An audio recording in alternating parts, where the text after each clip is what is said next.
पढ़ा, उन सारी चीजों को यदि आप मिलाएंगे तो वहां से एक डेफिनेशन हम लोग तैयार कर सकते हैं और कह सकते हैं कि वैज्ञानिक अनुसंधान में वैज्ञानिक विधि का सहारा लेते हुए जिज्ञासा का समाधान करने की कोशिश की जाती है।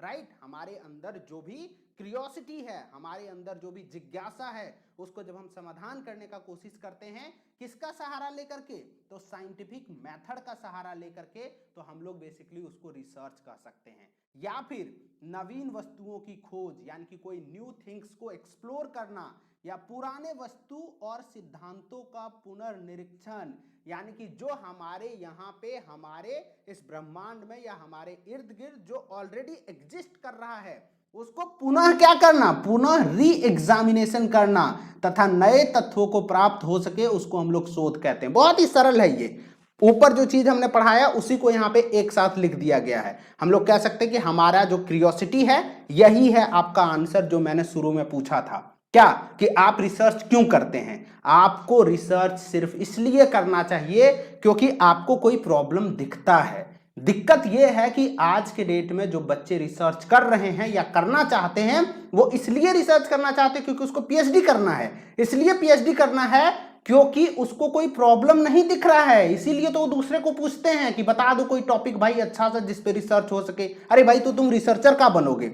रिसर्च करने का पहला स्टेप है कि आपको कोई प्रॉब्लम दिखे, आपको कोई प्रॉब्लम महसूस हो, आपको कोई प्रॉब्लम सामने नजर आए, फिर जाकर के आप पहुंचोगे कि हमको रिसर्च करना इस टॉपिक पे, ये हमको प्रॉब्लम दिखता है और मुझे लगता है कि इस प्रॉब्लम का सॉल्यूशन ये हो सकता है, तो हम साइंटिफिक मेथड के थ्रू इस प्रॉब्लम का सॉल्यूशन निकालना चाहते हैं। फिर आपको जाना चाहिए विश्वविद्यालय और जाके कहना चाहिए कि मेरा रजिस्ट्रेशन कराओ, हम इस टॉपिक पे रिसर्च करना चाहते हैं। आज के डेट में ये नहीं हो पा रहा है। बात आप लोगों को समझ में आया? अच्छे से आप लोगों को ये चीज समझ में आ जाना चाहिए। तो वही कहता है कि वैज्ञानिक अनुसंधान में वैज्ञानिक विधि का सहारा लेते हुए हम अपने जिज्ञासाओं को क्या करते हैं, क्रियोसिटी, हमारे अंदर क्रियोसिटी है कुछ जानने का। जैसे मेरे अंदर कोई क्रियोसिटी हो सकता है कि आखिरकार एक मेल और एक फीमेल जो है समाज में दोनों को अलग अलग नजरिए से क्यों देखा जाता है, एक मेल एक फीमेल में क्यों अंतर किया जाता है, एक फीमेल एक जो बच्चे होते हैं अच्छे घर के वो ज्यादा तेज तर्रार कभी क्यों हो जाते हैं, लोअर मिडिल क्लास के बच्चे उतने तेज क्यों नहीं हो पाते। मान लो ये एक फैक्ट है, मान लीजिए, ठीक है। अब ये सारे मेरे अंदर का जिज्ञासा है, कुछ भी जिज्ञासा मेरे अंदर का हो सकता है ना।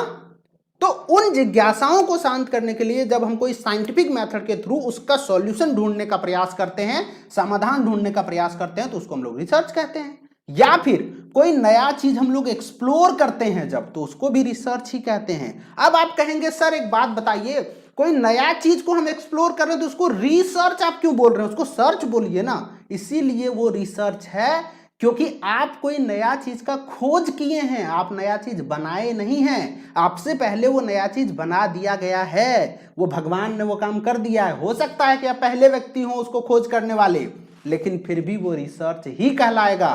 क्यों? क्योंकि सर्च तो कर डाला है ऊपर वाले ने, आप जो किए हैं वो रिसर्च किए हैं, सर्च होने के बाद उसको एक्सप्लोर किए हैं, उसको लोगों के सामने लेकर आए हैं, इसी वजह से उसको भी हम लोग रिसर्च कहते हैं। राइट, यहां पे दूसरा क्या हो सकता है, पुराने वस्तु या सिद्धांत, बहुत सारे हमारे सामने ओल्ड चीजें हैं या फिर ओल्ड सिद्धांत हैं जिसको हम क्या कर सकते हैं, री एग्जामिन कर सकते हैं। हम ये कह सकते हैं कि ये सही नहीं है, इसको रिप्लेस करो। और रिप्लेस कैसे करो, तो आप कोई नया सिद्धांत दोगे तब ना। जैसे फॉर एग्जांपल थोड़ी देर के लिए हम आपसे एक ये बात करना चाहते हैं कि जैसे अभी कोरोना का वैक्सीन आ गया है, आपको क्या लगता है वैक्सीन आ गया तो अब सारे साइंटिस्ट सब हाथ में हाथ धरे बैठे रहेंगे कि उस पर काम चलता रहेगा। एक मान लीजिए एक सिद्धांत निकल कर आया है कि ये चीज करो तो कोरोना का वैक्सीन तैयार होता है, तो आपको क्या लगता है कि वो सारे के सारे साइंटिस्ट जब बैठे रहेंगे ऐसे हाथ पे हाथ धरे, हाँ भाई अब तो बन ही गया, अब आराम से बैठ के खाते हैं, कि कुछ करेंगे? वो कुछ ना कुछ करते रहेंगे, री एग्जामिन उसको करते रहेंगे। क्यों? क्योंकि हर दवाई का कुछ ना कुछ साइड इफेक्ट्स होते हैं। आपको पता है ना, एक एक बीमारी का कई सारे दवाई होते हैं, कई तरीके से वो दवाई बनाए जाते हैं। तो क्यों किए जाते हैं? ताकि उनके जो साइड इफेक्ट्स हैं उसको कट किए जा सके, या फिर उनका जो वैलिडिटी है उनको और बढ़ाया जा सके। अभी क्या बोला जाता है कि जो हमारे पास जो वैक्सीन है वो सिर्फ और सिर्फ 80% ही क्या हो सकता है, कारगर होता है। राइट, यही ना बोला गया है कि 100 लोगों को यदि लगाया जा रहा है तो 80 लोग जो हैं वो बेसिकली ठीक हो जा रहे हैं। बात समझ में आ गया? 20 लोग अभी भी ठीक नहीं हो रहे हैं। इसका मतलब क्या है? जो सिद्धांत निकल कर आया है, जो चीज निकल कर आया है, जो दवाई निकल कर आया है, उसमें री एग्जामिनेशन की आवश्यकता है। और यदि कि कोई मान लीजिए दवाई बना लेता है जो कि 90% क्या होता है, वैलिड होता है, 90% लोगों को जो ठीक कर सकता है, तो यह 90% वाला दवाई 80% वाला दवाई को रिप्लेस कर देगा। बात आप लोग को समझ में आया?